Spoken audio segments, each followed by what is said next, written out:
Okay, so today's video is about everyone's favorite terrifying ogre, Shrek. He's a husband, a father, a curmudgeonly swamp creature with a heart of gold, and he has a mystery, and we're gonna figure it out today. This is the mystery, okay? Is Shrek old media or new media?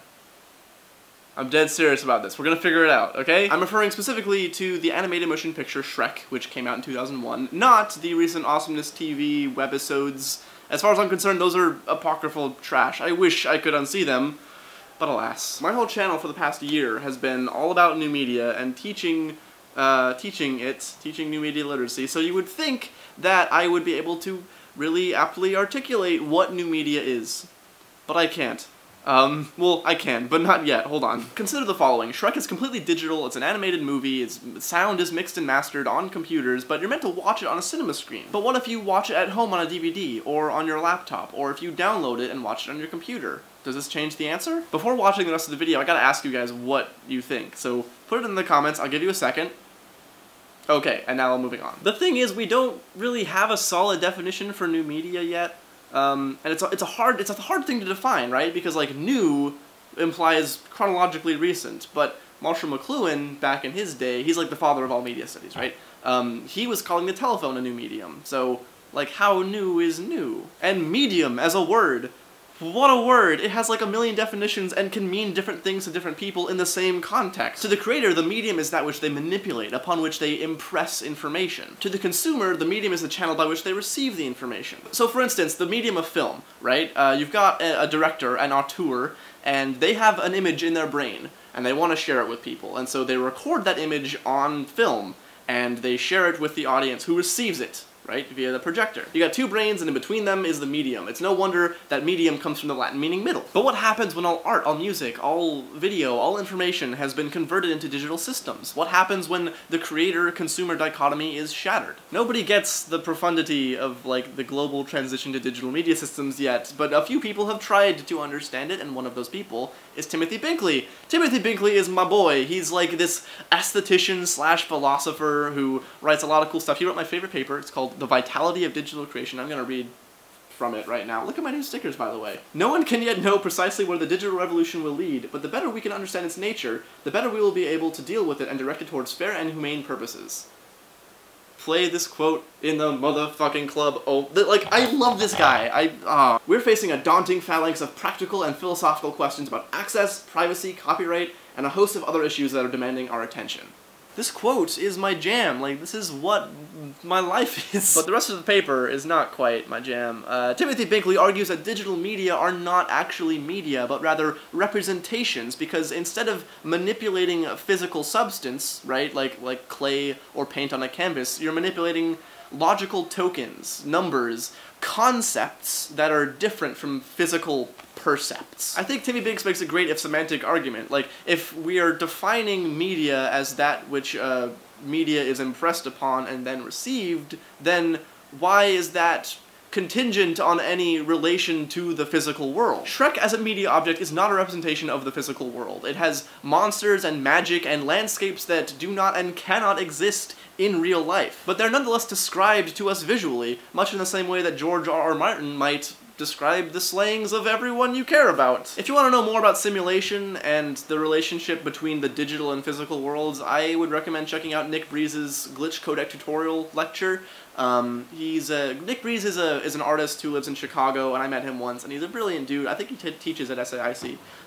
But yeah, check that out. There's some interesting stuff there. I also want to talk about Steve F. Anderson, a co-founder of USC's Media Arts and Practice Department, which is, it's in USC's film school, and it's kind of like the leading digital media program, and I'm trying to get in there next year, so hopefully he sees this. He wrote this paper called Aporias of the Digital Avant-Garde, and he compares the avant-garde movement of, like, the 60s and 70s to the way that digital media exists in the greater, like, media landscape now. I want to read a couple quotes from this paper.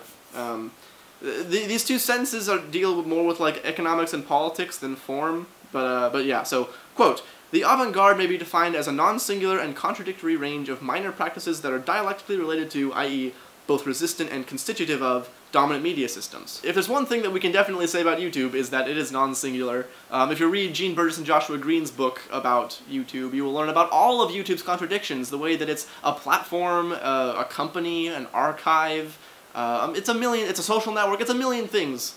And that's sort of what makes YouTube so hard to study, is that it's at once many, many things and one. And it's always changing.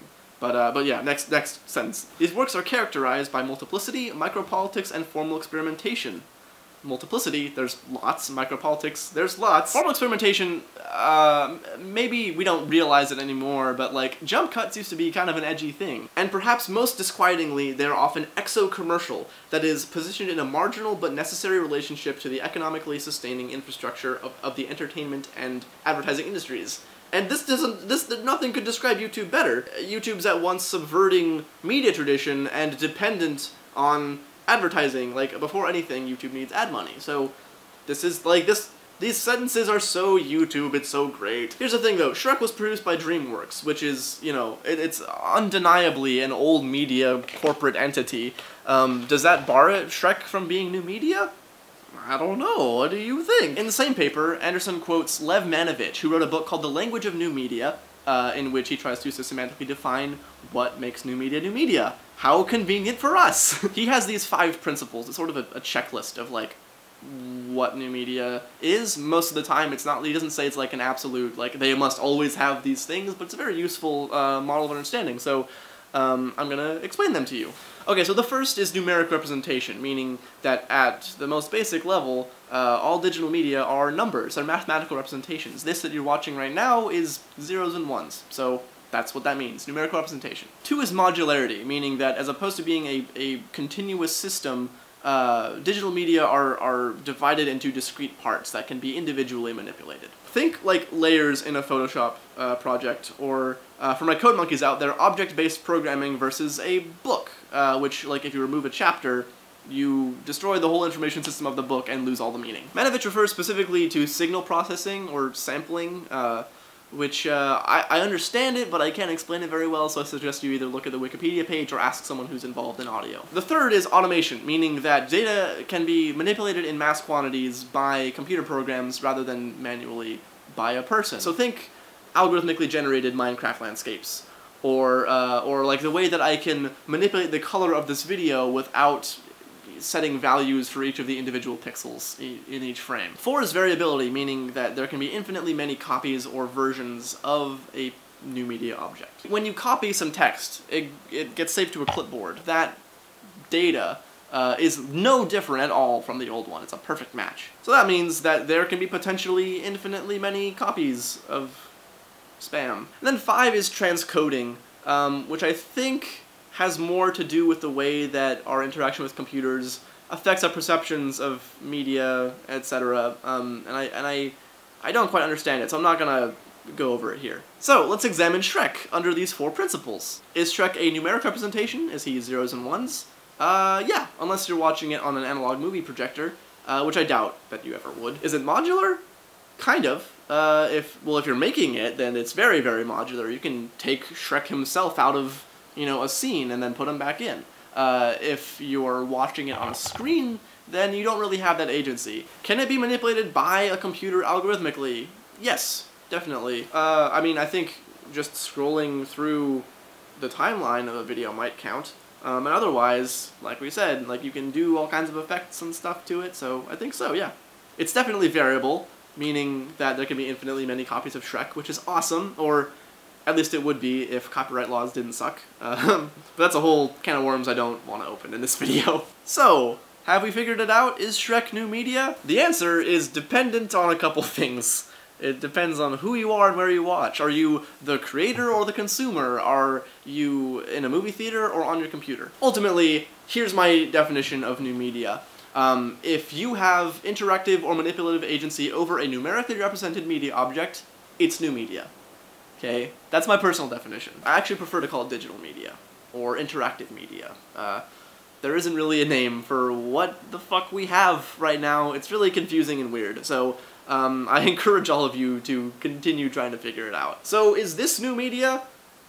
Yes, you can download and remix this and spit out this video as many times as you want. I would love nothing more. Links to everything I talked about and more in the description. Fangirls Part 2 is coming soon. Bye!